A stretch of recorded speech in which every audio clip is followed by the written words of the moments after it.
Sabe, a gente fala muito sobre oração, né? Mas e se uma das forças mais poderosas do universo estivesse, na verdade, ao alcance de pessoas comuns? A oração é algo que quase todo mundo conhece, mas o verdadeiro potencial dela, esse é muitas vezes subestimado.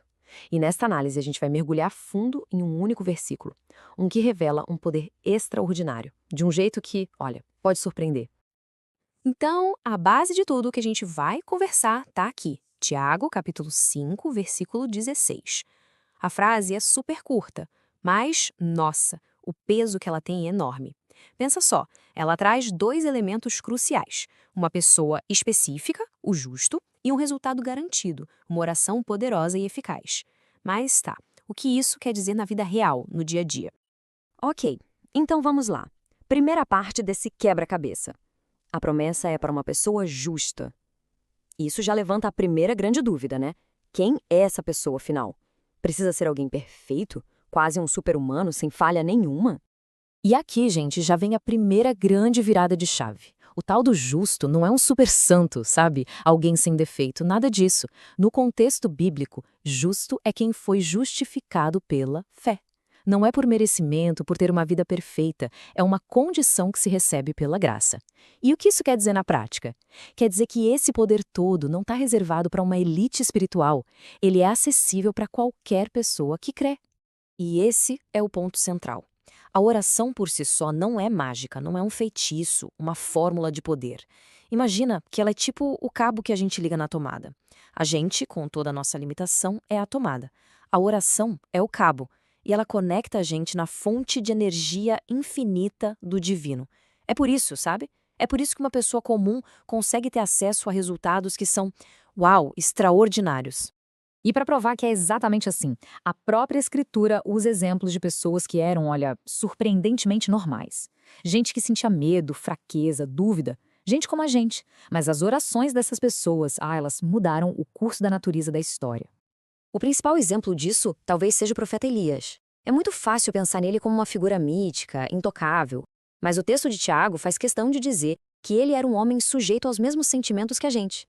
Ele teve momentos de profunda fraqueza, que chegou a desejar a morte. Para imaginar? E mesmo assim, olha só o que aconteceu. Com as orações dele, a chuva parou por 3 anos e meio. E depois voltou. Ele multiplicou comida para uma viúva, ressuscitou um menino e, pasmem, fez descer fogo do céu. Isso ilustra o princípio de um jeito brilhante, né? Não se trata da perfeição de quem ora, mas do poder daquele a quem a oração se conecta.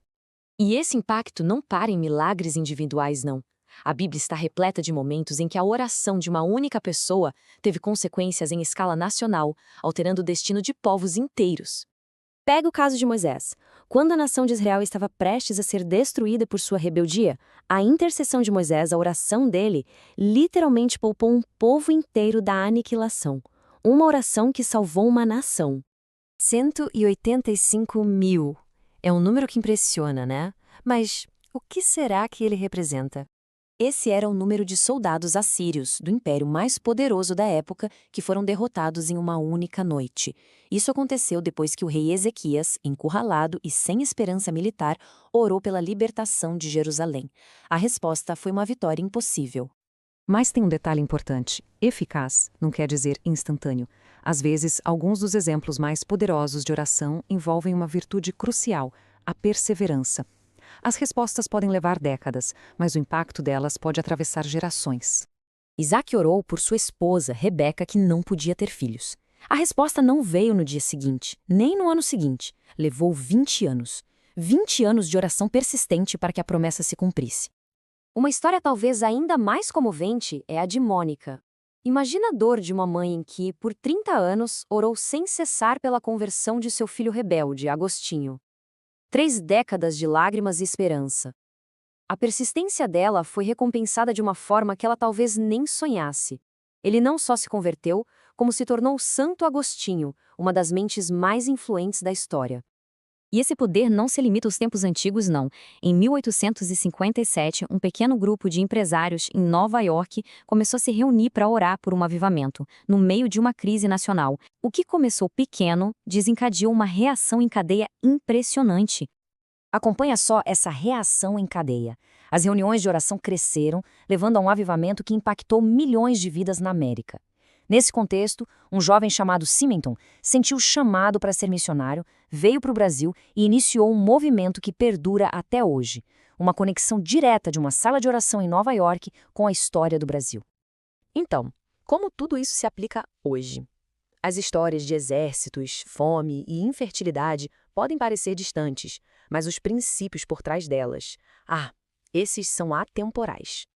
A questão que fica é: quais são as impossibilidades que se enfrentam agora? Quais são as nossas batalhas? Bom, elas se parecem com isso. A luta contra a ansiedade, a dor de ver um filho se afastando da fé, a batalha para superar um vício, o diagnóstico de uma doença ou, simplesmente, estar em uma situação que parece não ter saída. São os mesmos dramas humanos, só que com cenários diferentes. E é aqui que a gente chega no coração da questão. A oração é apresentada como uma chave que abre a porta entre o que é impossível para nós e o que é totalmente possível para Deus. E assim, a gente volta ao início. A promessa permanece. A oração de uma pessoa justificada pela fé não é um desejo vago jogado ao vento. De acordo com este texto, ela é uma força, poderosa e eficaz.